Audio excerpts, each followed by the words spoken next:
yourself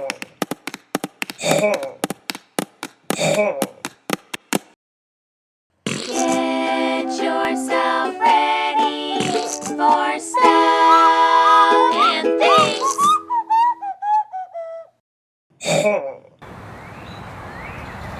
Good evening. My name is Michael Bane, and welcome to Best Defense TV. Tonight we're going to be talking about one of the very serious problems of our current history, and that's the problem with zombie infestations. I've invited Massad Ayoob. Step forward, Massad.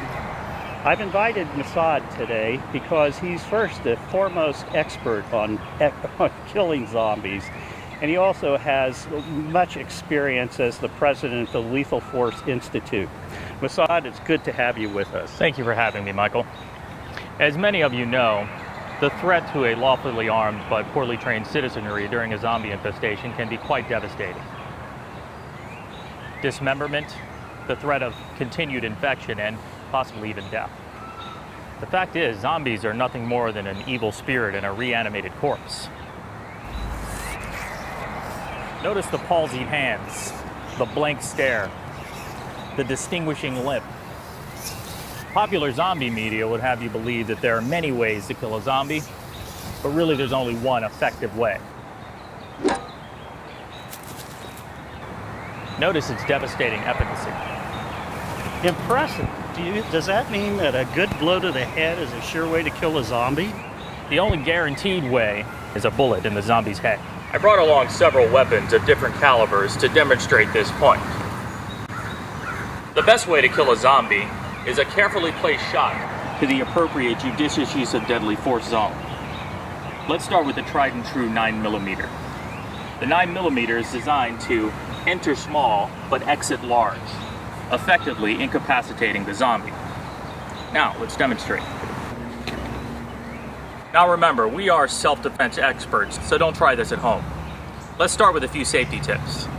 Number 1, only load your handgun when necessary. Number 2, always point it in a safe direction.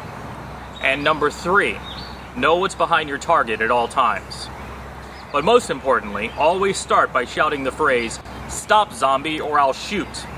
If it's a zombie, it will normally reply with its trademark guttural noise.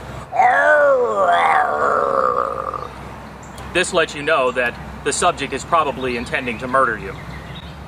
Now, if it replies by throwing up its hands and shouting "Don't shoot," it may not be a zombie, but still keep your self-defense tool on hand because it may be a live person intending to murder you.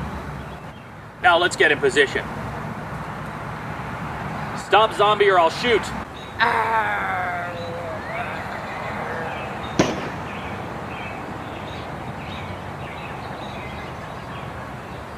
Truly inconceivable. It's hard to believe that killing a zombie is as simple as picking up a handgun. Yes, Michael, it is that easy. Now let's talk about the devastating effects that the .44 Magnum can have. The .44 Magnum is designed for complete head explosions. Now let's get into position.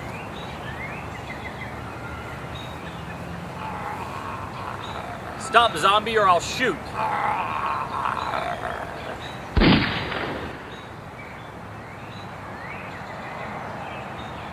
Michael, note the explosive effect that this gun has on the zombie's head. That's what I like to call one shot, one kill. You sure don't have to wait around long to watch the zombie die. But Massad, let me ask you a question. Are all calibers created equal? No, Michael, they're not. But with care and concentration, they can't have the same deadly impact.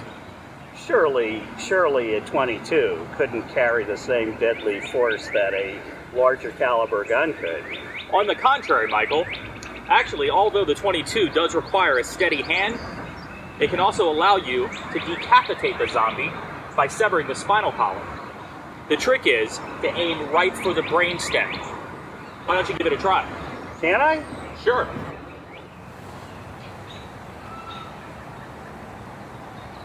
Hey, Massad, the bait's working.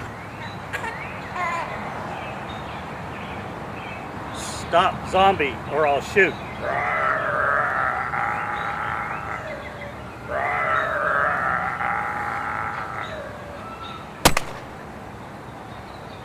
It takes a lot of practice to master these techniques, but when you do, the outcome will always be the same.